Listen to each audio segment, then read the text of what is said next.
Hello, and welcome to the Wiffle Wednesday live chat. It's January 14th, 2026. I don't know how someone already liked the video, but I appreciate you more than you could ever know. That's incredible.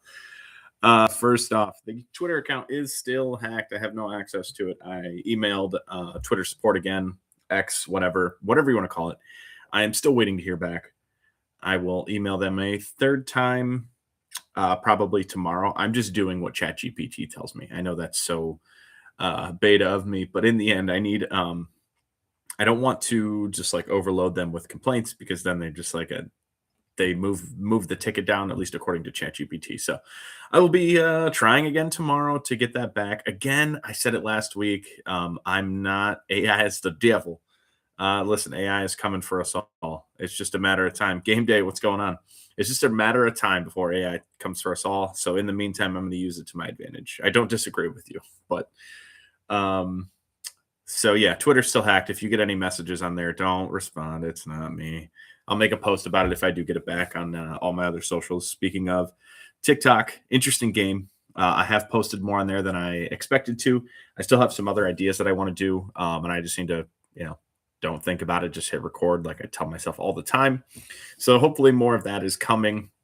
If you don't follow me over there, I am going to use some of the same stuff I posted on YouTube on whatnot, or on TikTok. They all sound the same to me. I was going to go live on TikTok, and I actually saw from someone who I follow, the Ball Card Show. They do a lot of work on YouTube, but they're also pretty heavy on TikTok. You have to be careful about saying the words like YouTube, eBay store, whatnot while you're live on TikTok. So instead of doing that, I might just do like a designated TikTok live on Friday nights or something, just talking about what I'm going to do for the weekend as far as card shows, inventory listing on eBay, and things like that. So I did want to make a welcome message.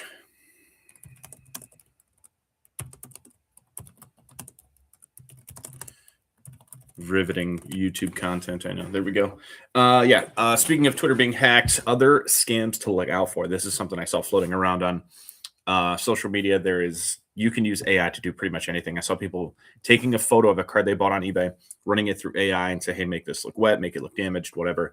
And then those people sending messages to the seller and being like, hey, this card was damaged. Can you send me a refund? That is scary. I think that's just the beginning. There's not a ton we could do to protect ourselves. The biggest one, listen, selling hundreds of Vlads. I think the total number, I think it was actually a little bit over 350 singles. Insane. I'm going to get to that, J-back, but wow, that was wild. In order to protect yourself from scams, it's not an easy thing to do, but ask people for the picture of the packaging. That'll help at least you get an insurance claim if there's something you can do. Always ask for packaging picture no matter what, because if it's damaged, if that's ripped up, torn up, wet, burnt, whatever, you at least have a better chance with the USPS getting a claim back. Also, usually there is a item not as described or damage claim that they can make through eBay. Make them do it, because then if they have too many of those, at least eBay has some type of record that they potentially are doing this over and over again. So it's not a perfect system, but it's something you can do to protect yourself a little bit. Something I always do. And in the end, that is part of running a business. You are going to have people steal. You're going to have scams. You're going to lose a percentage of your business to that. Places like Walmart and Target and other retail stores, it's a very, very large number. We're not immune to it. We're not special. So I do the best I can. I try and protect myself, but in the end, just claim it on your taxes. I had to cancel both whatnot shows this week. I was going to run Tuesday and Thursday. I had Tuesday scheduled with inventory ready to go. But unfortunately, we had a death in the family this week, so I had to shut everything down. I was busy last night with some paperwork and stuff like that, and then Thursday night is the service. So unfortunately, no Tuesday or Thursday show this week. I'll be back on Sunday. I might run like a little pop-up tonight. I don't know how my day is going to go. I have a stack of like over 200 Otanis that I bought this weekend that I need to get listed on eBay, and then I have some cleaning and stuff to do. So show tonight is a hard maybe with a less than 50% chance. J-back, speaking of the only Vlads, I would say as a sports card seller, that was in the top 5 most successful things I've ever done. Not necessarily buying that entire lot, but that specific show, that flashpoint in my life of selling Vlads on an only Vlad show was spectacular. I had so much fun. The chat was thanking me, which is wild. I still don't understand that people thank me when they buy a card. Thank you every single time. Thank all of you. You guys are the ones running the machine. I just put stuff in top loaders, know a little bit about baseball, and ship it out as quick as I can. So thank you to every single one of you who watched, bought, commented. Joe, you were running that chat, and I appreciate you. I should have made you a mod for that too. Give you a wrench over there.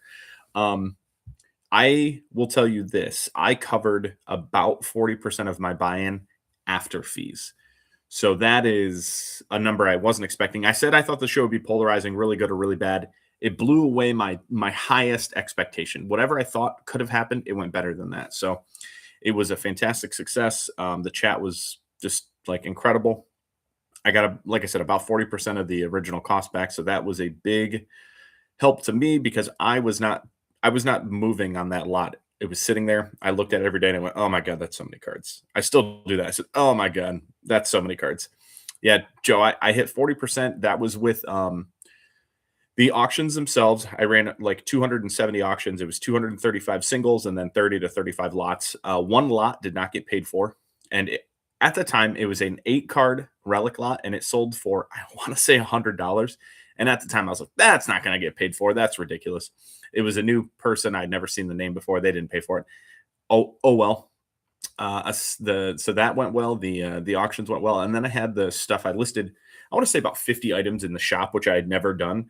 I sold 8 to 10 of them. I gave away 20 cards during the show, and then for anyone who bought more than 10, I gave away another, I don't know, 60 cards. I know one person I gave like 10 of the pristine cards to because that's something that they're in the mag cases, and I didn't want to ship those. So they had bought some other pristine stuff, and a large box was already going their way. So I just filled it the rest of the way with pristine cases. So yeah, about 50 to 60 bonus giveaways. So I made it through maybe 5% of the inventory and got 40% of the money back. Of course, that is how like lots like that work. They are top heavy, but I would say that I sold like the middle 40%. There's still another 10% on top, which this is the stuff I had listed in the shop, in the whatnot shop, that didn't sell. And there are still, yeah, Joe, that's exactly what it was. Pristine cards are flat rate fillers. You did the same thing. The All Kings, I still have that. Haven't listed that on eBay yet, but I will. The Hobby Masters, I want to say I originally had that for 100. That's another one. This one, it's only like a $30 card, but it's an easy seller. I should put that in the eBay or in the whatnot inventory because that will move. Same thing here, the Home Field Advantage Chrome. The last one sold for about 50, but this is closer to a $100 card. I have 2 of these. And then the Helix from Topps Chrome, I think that's like a $200 or $300 card. I didn't move anything $100 or up on the show. And I would say that this stack is mainly like 30 to 60, and then a few $100, $200, $300, $400 cards in there. So, I mean, the last sale on the All Kings, I want to say, was $350. And with 2026 Series 1 coming out, I think the All Kings will see a little bump again because they put those in Series 1 again. So I know there are some hardcore collectors of those, and if they pull or buy a 2026 Series 1, they might want to grab the 2025 version as well. So I will keep chipping away at that mound of Vlads. It's a good problem to have. He's a great baseball player. Blue Jays hype is going to be at an all-time high in the spring, and hopefully through the start of the season, and maybe through the season if they meet expectations. So it's actually exciting. It's exciting to have that many cards to move and some inventory. With that said, I kind of lost the plot this weekend at card shows. I probably bought 700 to 800 cards between 2 shows, and I didn't buy very well. I can call myself out on that. I bought a lot of $1 to $2 cards, which I have a ton of. I need to move them. I think it affected my Tuesday whatnot, or what day was that? Sunday whatnot show. I don't think my inventory was very good. I think I lost a lot of viewers because it was kind of a downgrade from my normal stuff. So I think I just kind of dropped the ball, and it was a really good wake up call because I have a lot of shows this upcoming 2 weeks. I think I'm going to do 2 shows Friday and Saturday this week, and then next week a trade night and a show. So in the next 14 days, I should have 4 chances to rectify my buying failures. And not that it was just a complete failure, but I need to move more cards and I need to get through stuff that I already have here. So having stuff sitting here, not selling, not moving, not listed is just such a waste. And then I spend 3 days listing the stuff I bought. Don't get me wrong, listing 800 good cards, they're still good cards, but it's just stuff I have a lot of already. So drop the ball there. That was that was failure number 1 this week. Failure number 2 was a little bit of FOMO failure. I saw the Disney Pixar gold boxes listed on Topps. There was an EQL, which is just like a lottery. Essentially, you enter, say, "Hey, I'm willing to buy these boxes if you pick me." Listen, J-Back, you're right. I need to get those base listed. And because you have quantity of some of them, I need to do some lots. I need to do 10, 15, 20 card lots of the same card because those actually sell really well for me. If you look in my eBay store now, I don't have that many listed. I had someone come through and buy whatever that is, 22 20 card lots the other week. They're a pretty good seller for me. I just have to do the work, and I know better. And you're 100% right. I need to get it done before the WBC because that will be a popular time. Disney Pixar gold boxes. I bought those last week. Entered the EQL, the lottery, essentially, because I saw that there were 6 minutes left on the window to enter. I did not research it enough. I saw that there was an auto online that I was looking at. I thought it was pretty cool. It was Remy from Ratatouille. I was like, man, that's awesome. I kind of want that card. And then I saw what it came out of, and I was like, oh, it's on Topps right now, and it's an EQL. I was like, all right, sure, I'll enter. I didn't know how many cards there were per box. I didn't know autographs. I didn't know anything. I just entered it, and I was like, that was ridiculous. About I want to say it was an hour later after the EQL, I got an email that I won. They charged my card. I was like, well, that was a silly decision. Immediately regretted it. Need to do a little bit better there. Those 3 boxes will arrive today. If anyone is interested, you can buy them directly from me at cost. I will gladly ship them, take the L, and move on. I want to say on eBay they're selling right around what I paid for them, which is $400, by the way. Tax, shipping, whatever. No shipping, just taxes in Cuyahoga County. No profit to be made for me. I do not care. If anyone is interested, please contact me. I will gladly sell you some Disney Pixar gold boxes. It was just ridiculous. I had a good 6 to 8 weeks of buying and selling wax and ripping and flipping and everything. I was on a heater essentially, and I was like, oh yeah, I could try Disney and do it with Disney. Sean, what's going on? Happy Wednesday, man. Good to see you. Yeah, don't buy Disney boxes if you don't know what you're doing. It was a terrible decision. I immediately regretted it, and I looked in the mirror like, what are you doing? What are you doing? You're a baseball guy. Come on. With that said, baseball guy, 2026 Series 1 info came out yesterday. What's today? Yeah. The pre-sale was available on Topps. The checklist did come out at the same time, which is incredible. For the 3rd year in a row, Topps is going to have Series 1 release day be the Wednesday after the Super Bowl. You can say whatever you want about Topps, about Fanatics. That is a chef's kiss execution. That is the perfect time to do it. I love that they do that. I know the second the Super Bowl ends, the inventory I sell on Sunday night after the Super Bowl of baseball cards is always one of my favorite times. People's brains immediately shift focus to baseball, and I love it. And the fact that we're going to have a brand new release for the 3rd year in a row right after the Super Bowl, just perfect move by Topps. So I will give them their flowers there. It is 100 per hobby and 200 per jumbo. That's from their Topps website. I don't know if it's still available. It's been 24 hours exactly since they put it up. So if you're interested, it might still be there. What I will say is that I think paying $100 for a hobby box of Series 1 Topps and $200 for a jumbo box is pure insanity. However, at this moment, I do not think it will be any cheaper ever. I don't think it when I say ever, I mean in the next 10 years, maybe in 2040, you could buy this stuff for $40 a box. But in the marketable time that the players inside are still playing, I don't think this will ever be cheaper, at least not in the market we're in right now. If there's a crash, sure, that's one thing.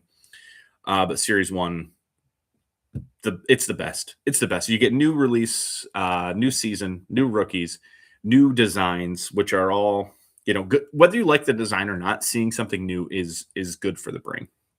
Still haven't released 24 Platinum Anniversary. So I don't think they're gonna. I think they said they're skipping and it's going to be every other year. So they released 2023. I don't think 2024 Platinum is coming, which sucks because that rookie class was phenomenal. It would have been a ridiculously good product. I don't think we're going to get that. The fact that they haven't released 2025 Platinum Anniversary is more surprising because they've had so much time by skipping year. We're still missing 2025 Gilded, which does come out. I missed the EQL yesterday. Stadium Club, Platinum Anniversary. I'm sure there's others I'm not even thinking about. I didn't prep for this, for that specific thing. So there's still a lot of 2025 Topps products to come out. But 2026 Series 1, the Wednesday after the Super Bowl, pretty clutch move. Yeah, the pricing on it is insane. I don't like it. I don't think I'll ever like it, but it is just the market that we're in. The singles will always move for Series 1. Almost every single person buys and sells Series 1 at some point because it's the product. It is the flag, literally called flagship because of that reason. I ended up with 16 jumbos. I bought a case plus 10 loose boxes of jumbos at 200 per, and then 10 hobby at 100 per. So I'm into Series 1, whatever that is, a little over $4,000. It is what it is. I will rip and flip on the day of. That is the proven track record of success for me. I know for sure that I will sell about $4,000 worth. It may be $1,000 more, it may be $1,000 less, but the actual risk of $4,000 simply not true. I may be risking $1,000 just because it's the inserts, the hits, they're all safe. They sell, they will sell, they'll move. If I get lucky, great. Maybe I make a couple $100, maybe $1,000, but in the end, it's a good store filler. It helps spark other sales because people will use my 7 or 25% off a 7 or more, or if I'm running like a 50% off sale, that stuff will move. The fact that Fanatics doesn't do better with their baseball release schedule as a whole is wild to me. I'm telling you that Series 1 is good. Everything else is terrible. We get Series 1 in February. We usually get Heritage in March, and then nothing for like 2 months. And if we do get something, it's usually a high-end product or an archives product, which really the year doesn't matter because they all look the same. They're all buybacks. So they should absolutely do a better job of releasing the rest of their stuff. But what are we? Who are we? We're just the people that buy it. So it's unfortunate, but that is the real point of it. The Series 1 checklist was out. I looked over the rookies. I made a short TikTok about just like the top 5 rookies real quick. I think the rookie checklist is okay. For some reason, I came into it thinking that it was going to be really good. With the 2025 season and Topps now, they put the call-up designation on cards, so we know who's going to be a rookie in Series 1. It's plus or minus the start date, whether they put in Connolly early and Peyton Tolley for the Red Sox.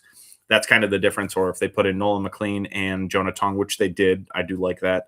But overall, they missed Bryce Eldridge. That would probably be the person I would buy the most of if he was in there, but he's not. So the rookie checklist is good, definitely better than 2025. Not up for debate there. Overall, it is pitcher heavy though. You have Mizorowski, Chase Burns, who I really like, Jonah Tong, Nolan McLean, Peyton Tolley's in there. It is pitcher heavy, which is very volatile. By the time spring training starts or by the time the season starts, 2 or more of those guys might not be in the majors. 2 or more of those guys might be hurt. It's always an issue. The Miz, he's the Miz. That fastball is electric. I still think he has a lot of learning to do. He didn't close out the season as well as he started. I think of pitchers, like who I'd rather have card-wise and on my team, I actually like Chase Burns a little more. I think his strikeout ceiling is higher. Whether or not he lives up to that potential, we'll see. He seems like a Dylan Cease type so far, where he's going to strike a lot of people out. It's just Trey Yesavage will be in Series 2. He did not make the Series 1 checklist. If he did, well, he might have some like inserts, but he did not make the base set, which is essentially what I'm referencing as I talk about the rookie checklist. So Yesavage, I got to look up how to say that for sure. He will be in Series 2. Him and then Connolly early is Series 2. Bryce Eldridge is Series 2.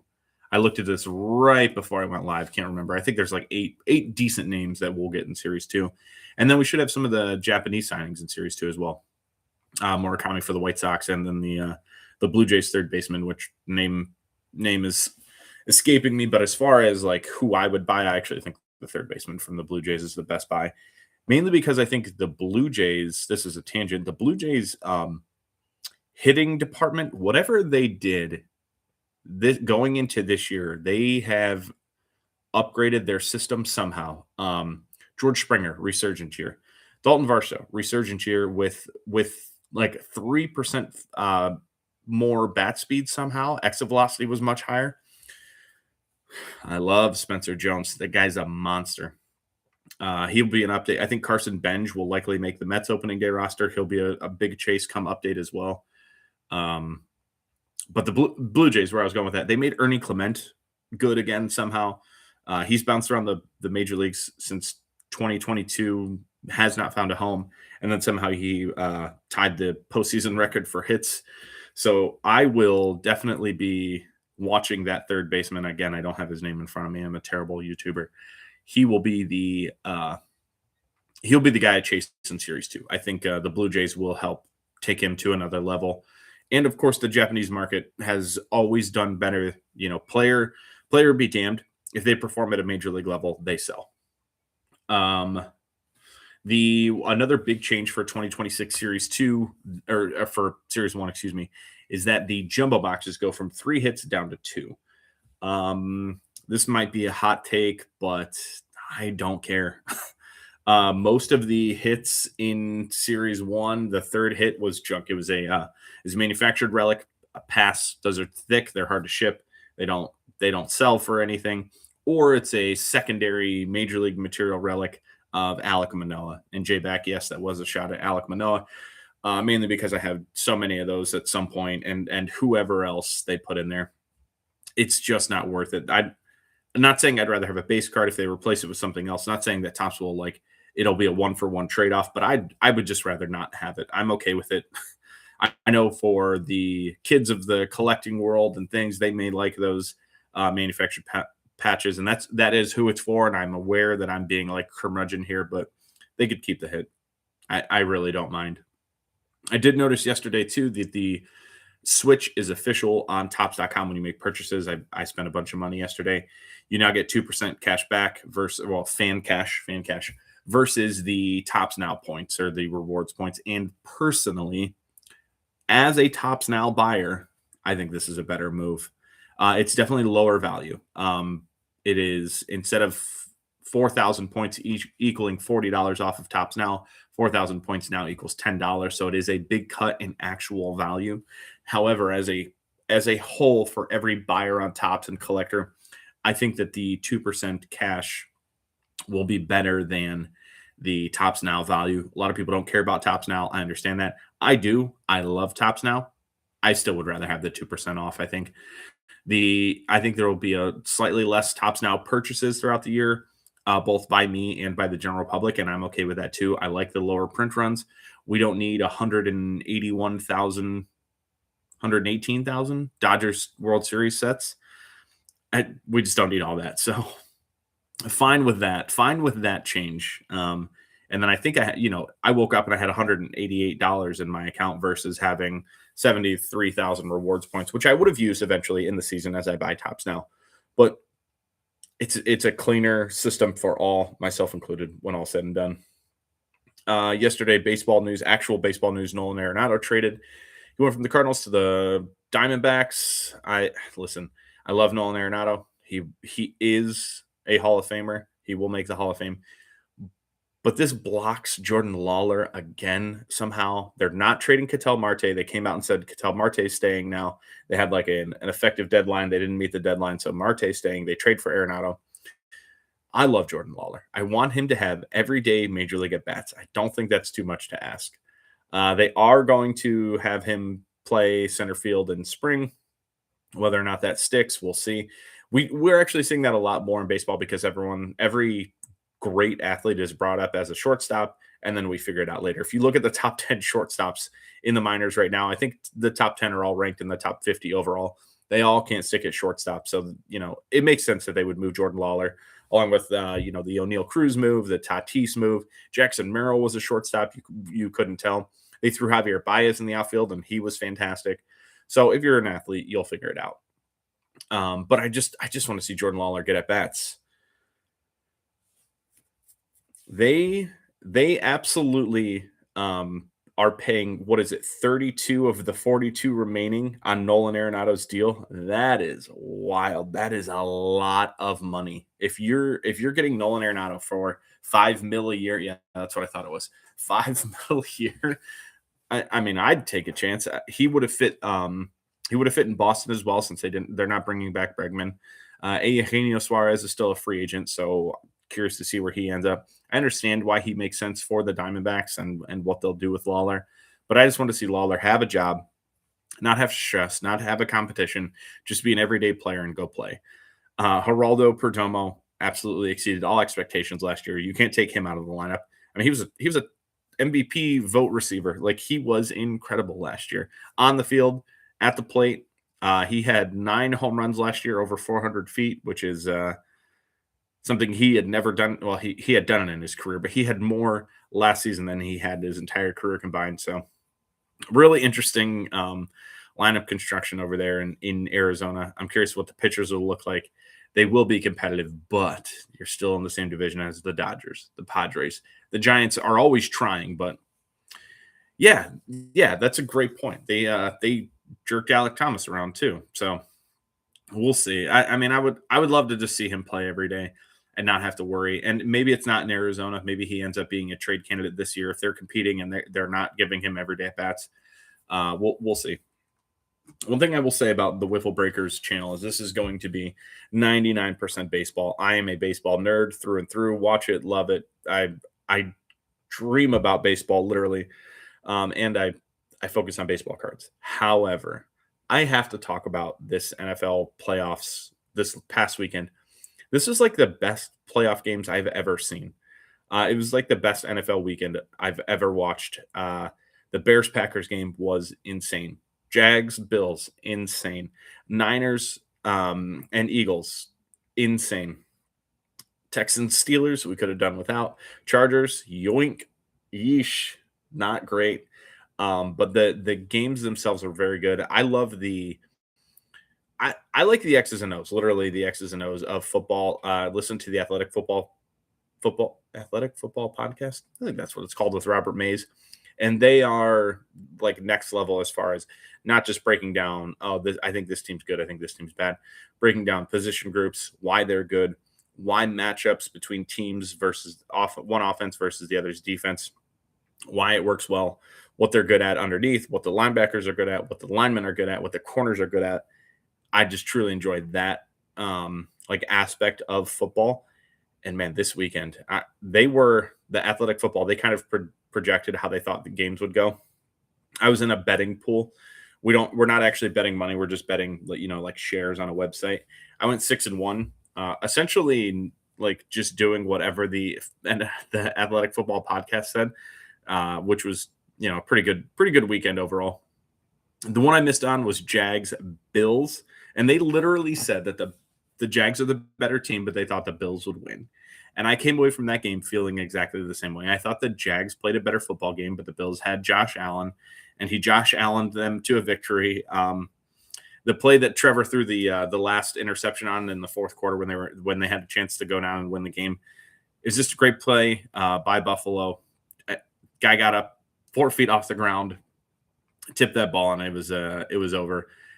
I will say that at this point, I have no idea who's going to win any game this weekend. I know that the Seahawks are 7.5-point favorites. It doesn't matter. The 49ers were just 5.5-point favorites, or 5.5-point underdogs versus the Eagles. Matt Damon. I have no idea who's going to win. I think I actively want to root for the 49ers because if they do win, it'll be insane. I want to root for Josh Allen because he's been Mahomes out of the playoffs too many times. I will actively say I do not want the Denver Broncos to win. I don't like Bo Nix. I don't think he's a good quarterback. I don't like Sean Payton. I don't think he's a good coach. J-Back, you're right. You're 100% right. The Niners have no chance. Who are they going to throw to? I would have said that for the last 6 weeks, and they just keep winning. Yeah, they just lost to the Seahawks a couple weeks ago. yes, seating mattered. Of course, they would have loved to stay home because it's at their stadium. The Super Bowl is. They would have stayed home for every single game if they won that game. But they keep winning. They have no defense. They lost all of their Pro Bowlers. Brandon Ayuk never played this year. George Kittle's been around half the season. Their top 3 defensive players all gone. Kittle gone. I know. I don't know. They keep winning.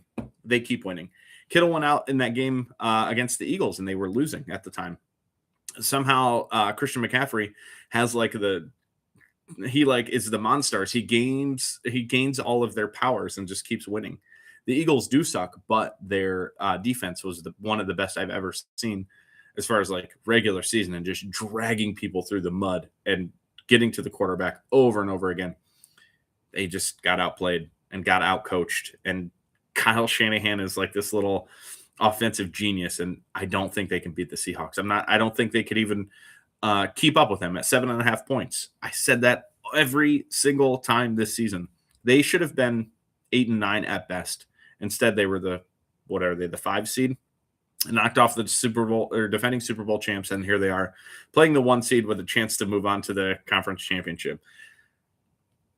I don't know that much about football. You're probably right. They probably have no chance. It could happen. What's the other matchup? The Texans Patriots. What do we even do with that? The Texans defense against the Steelers made them look like, I don't know.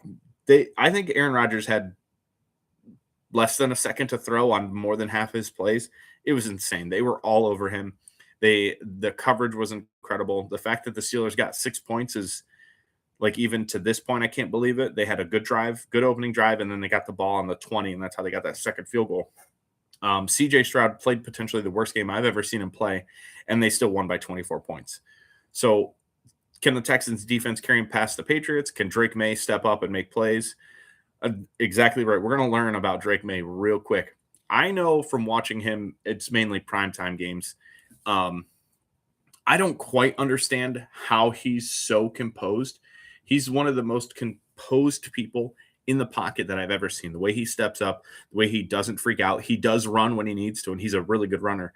The fact that he stays so composed, he steps up, he avoids, unless Myles Garrett is chasing him, he avoids contact pretty well. He does get sacked an okay amount, but he's really, and that's because the Patriots line is garbage, by the way. So I think he's going to have people in his face all day. I still think he's going to be able to find plays. I just don't know. I don't know if I trust him enough to like bail out against that defense and win the football game. But we'll see. The Texans' offense wasn't that impressive. They had a very good run success rate against the Steelers, which is not their MO. They're not that good of runners. I don't think Woody Marks is enough to move the needle. Nick Chubb is well past his prime. So I don't think the Texans are going to like put up like 20, 30, 35 points and make it that much harder for Drake May. But I just don't see Drake May putting up 20, 30 points. So I think that could be like a 16-17 game. It's not good football. It's just defense. Don't forget the Patriots just held the Chargers to 3 points. Don't get me wrong. Aside from Justin Herbert, the rest of that offense looks out of sorts. The Lad McConkey, I think, would be the only player that I'd want to take away from them aside from Justin Herbert. Justin Herbert didn't have a good game either. I'm usually a Justin Herbert apologist, so I could definitely say that he did not have a good game. But they only scored 3 points. The Patriots cornerbacks were all over them, and I think they can stick with the wide receivers and tight ends on the Texans. So we'll see. 17-16 might be high. I know the over-under on that game is like 41 or maybe 43 even.